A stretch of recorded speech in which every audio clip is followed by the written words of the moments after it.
আত্মগোপনে থাকা ঈশ্বরদীর আওয়ামী লীগ নেতা ঢাকায় আটক। জানাবো নির্বাচন ও সংস্কার নিয়ে সমঝোতা কোন পথে,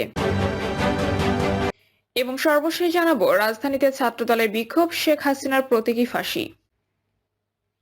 শুনছিলেন সংবাদ শিরোনাম, এবারে বিস্তারিত। আত্মগোপনে থাকা ঈশ্বরদীর আওয়ামী লীগ নেতা ঢাকায় আটক।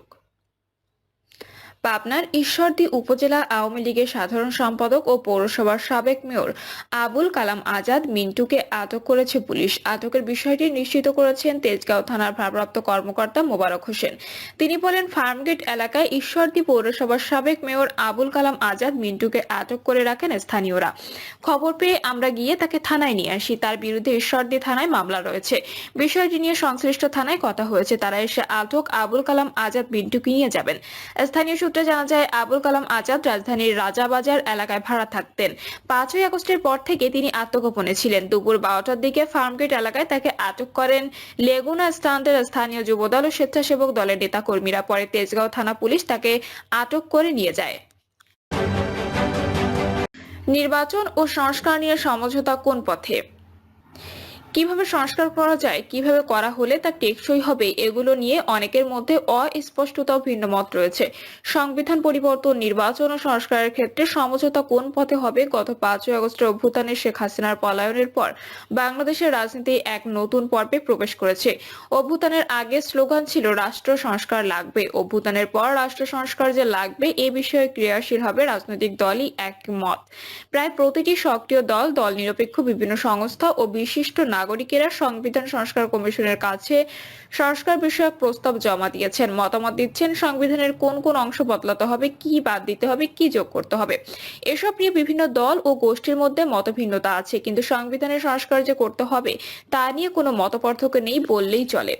5ই আগস্টের আগে সংবিধান সংস্কারের দাবি ছিল একটি অগ্রসর আকাঙ্ক্ষা বা প্রত্যাশা, কিন্তু বর্তমানে সেই দাবি আর প্রত্যাশার স্তরে নেই। এটি এখন বাস্তবায়নের পর্বে প্রবেশ করেছে। বাস্তবায়ন নিয়ে ভিন্ন মত।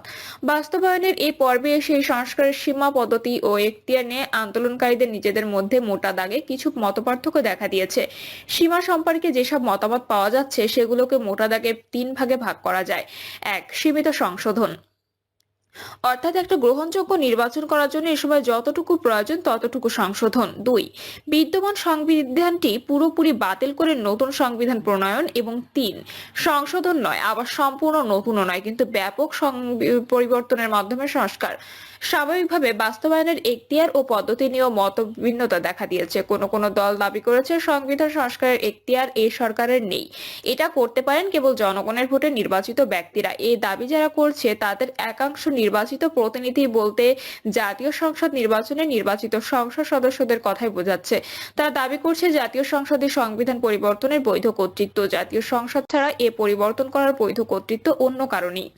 তারা অবশ্য এটাও বলছে সংসদ ছাড়া এ পরিবর্তন করতে পারে বিপ্লবী সরকার, কিন্তু 8ই আগস্ট তারিখে যে অন্তর্বর্তী সরকার গঠন করা হয়েছে তারা নিজেদের বিপ্লবী সরকার হিসেবে দাবি করেনি, বরং বিদ্যমান সংবিধানের অধীনে শপথ গ্রহণ করায় নতুন সংবিধান করার অধিকারও তারা হারিয়েছে।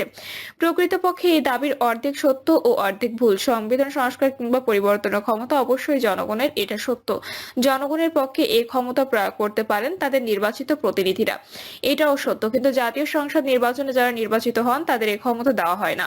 জাতীয় সংসদ নির্বাচন হয় সরকার গঠনের জন্য। সরকার সংবিধানের বিধান মেনে একটা নির্দিষ্ট মেয়াদ পর্যন্ত দেশ চালাতে পারে, তারা সংবিধান বদলাতে পারে না। তারা সংবিধান রক্ষার শপথ নেয়, সংবিধান ভাঙার ক্ষমতা তাদের থাকে না। তবে পৃথিবীর অনেক দেশের মতো আমাদের দেশেও সংসদ সদস্যদের 2/3 একমত হলে পদ্ধতি মেনে সংবিধান সংশোধন করার সুযোগ রয়েছে। এই সংশোধন মানে পরিবর্তন নয়, সেজন্য কোনো সংশোধন যথার্থই সংশোধন নাকি সংশোধনের নামে পরিবর্তন তা পরখ করার ক্ষমতা দেওয়া আছে উচ্চ আদালতকে। তারা পরখ করে কোনো সংশোধনীকে বেআইনি বা অবৈধ ঘোষণা করতে পারেন। সম্প্রতি উচ্চ আদালত পঞ্চদশ সংশোধনী বাতিল ঘোষণার রায় দিতে পারলেন, সেটা এ বিধানের ফল। এছাড়া সংসদের মাধ্যমে গৃহীত কোনো সংশোধনীকে পরবর্তী সংসদ আবারও অন্য কোনো সংশোধনীর মাধ্যমে বাতিল করে দিতে পারে। সংসদের মাধ্যমে সংবিধান সংস্কারের কথা যারা বলছেন তারা মূলত সংশোধনের কথা বলছেন। সংস্কারকে টেকসই করার কথা তারা ঠিকমতো বিবেচনা করছেন বলে মনে হয় না।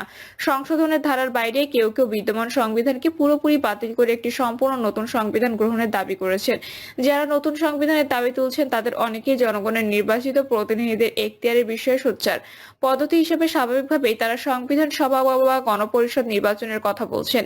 এই দুই ধারার বাইরে সংবিধান সংস্কারের দাবিতে যারা বেশ আগে থেকে সক্রিয় ছিলেন তারা সংবিধান সংস্কারের পদ্ধতি হিসেবে সংবিধান সংস্কার সভা বা কখনো কখনো গণপরিষদ নির্বাচনের দাবি তুলছিলেন, কিন্তু সে দাবি খুব একটা মনোযোগ পায়নি। সংবিধান সংস্কার সম্ভব কিনা আলোচনা সে পরিসরের মধ্যে আটকা পড়েছিল। পদ্ধতি, সীমা ও এখতিয়ারের প্রশ্নটা এখন বাস্তব আলাপ হিসেবে সামনে এসেছে, যখন সংস্কার একটা অনিবার্য বাস্তবতায় পরিণত হয়েছে। পুরনো বাস্তবতায় ফিরতে চায় না মানুষ, এটা এখন হলফ করেই বলা যায়। বাংলাদেশের মানুষ আর আগের ব্যবস্থায় ফেরত যেতে চায় না, এ কারণেই তারা সংস্কার চায়। কিন্তু সংস্কার কিভাবে করা যায়, কিভাবে করা হলে তা টেকসই হবে, রাজনৈতিক পরিসরের তর্ক বিতর্ক বিশ্লেষণের মধ্যে আগে থেকে এই বিষয় উপস্থিত ছিল না। আমাদের প্রধান প্রধান রাজনৈতিক দল, দলের নেতাকর্মী, বুদ্ধিজীবী, সাংবাদিক ও শিক্ষকদের অনেকেরই এ বিষয়ে অস্পষ্টতা আছে। ফলে যারা যা ইচ্ছা তেমন করে সমস্যার সমাধান নিয়ে যাচ্ছেন, যার অধিকাংশই ধোঁয়াশাচ্ছন্ন। বর্তমান পরিস্থিতি যে সমস্যার সমাধান দাবি করছে তা আমাদের সমাধান বের করতে হবে এবং সেই সমাধান অধিকাংশ জনগণের কাছে গ্রহণযোগ্য হতে হবে। আমরা অনেক সময় লক্ষ্য করতে ভুলে যাই সংবিধান পরিবর্তনের রাজনীতি আর সরকার গঠনের রাজনীতি এক নয়। সংবিধান পরিবর্তনের জন্য দলমত নির্বিশেষে সবার সম্ভাব্য সর্বোচ্চ সমঝোতা ও ঐকমত্য লাগে। অপরদিকে সরকার গঠনের জন্য অপর দলকে পরাজিত করে নিজেদের সংখ্যাগরিষ্ঠ হওয়ার জন্য প্রতিদ্বন্দ্বিতা করতে হয়। একটা ভূখণ্ডের মানুষ যখন সংবিধান পরিবর্তন কিংবা ব্যাপক সংস্কারের ঐতিহাসিক মাইলফলকে এসে দাঁড়ায়, তখন সংবিধান পরিবর্তনের পর্ব পার হওয়ার আগ পর্যন্ত যাবতীয় রাজনৈতিক প্রতিদ্বন্দ্বিতাকে যথাসম্ভব নিয়ন্ত্রণে রাখার জন্য দায়িত্বশীল আচরণ করতে হয়। আর যথাসম্ভব দ্রুততম সময়ের মধ্যে এই পর্ব পার হওয়ার জন্য উদ্যোগ, উদ্যম, আন্তরিকতা ও দক্ষতার প্রয়োজন হয়। বাংলাদেশ গত 53 বছরের অভিজ্ঞতা ও অপরিসীম ত্যাগ তিতিক্ষার পথ পাড়ি দিয়ে এখন এমন একটা পর্বের মুখে এসে দাঁড়িয়েছে। কিন্তু আমাদের রাজনৈতিক আচরণ পর্যালোচনা করলে এই পার্থক্য সম্পর্কে আমরা যে খুব সচেতন সেটা মনে হয় না। ফলে অপরিসীম এক সম্ভাবনা আবারও হাতছাড়া হওয়ার আশঙ্কা দেখা দিয়েছে। বাংলাদেশের মানুষের বেশ কিছু বিশ্বাস ভঙ্গের মর্মান্তিক স্মৃতি আছে। এখানকার মানুষ অনেক রক্তক্ষয়ী সংগ্রাম করেছে, সেসব লড়াইয়ের কোনোটাই তারা বিজয়ীও হয়েছে, কিন্তু বিজয়ের ফলাফল তারা কখনোই নিজেদের পক্ষে ধরে রাখতে পারেনি। সেটা বেহাত হয়ে গেছে। যেসব রাজনৈতিক দলকে বিশ্বাস করে ও যাদের নেতৃত্ব মেনে মানুষ এসব আন্দোলন করেছে, বিজয়ের পরে সেসব দল স্বৈরতান্ত্রিক সাংবিধানিক ক্ষমতা হাতে পেয়ে নিজেরা আবার স্বৈরাচার হিসেবে আবির্ভূত হয়েছে।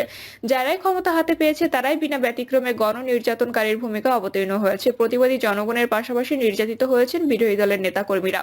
নির্যাতিতের বোধ থেকে প্রতিবাদ, প্রতিরোধ আর ক্ষমতা হস্তগত হওয়ার পর থেকে ভোগ আর প্রতিশোধ এই দুষ্টচক্রের বাইরে স্বাভাবিক রাজনৈতিক প্রক্রিয়া গড়ে তোলা যায়নি। বর্তমানে দুষ্টচক্র থেকে রাজনীতিকে বের করে আনার ও সংবিধান থেকে স্বৈরতান্ত্রিক ক্ষমতার কাঠামো বিদায় করার যে সুযোগ সৃষ্টি হয়েছে, সেই সুযোগ কাজে না লাগিয়ে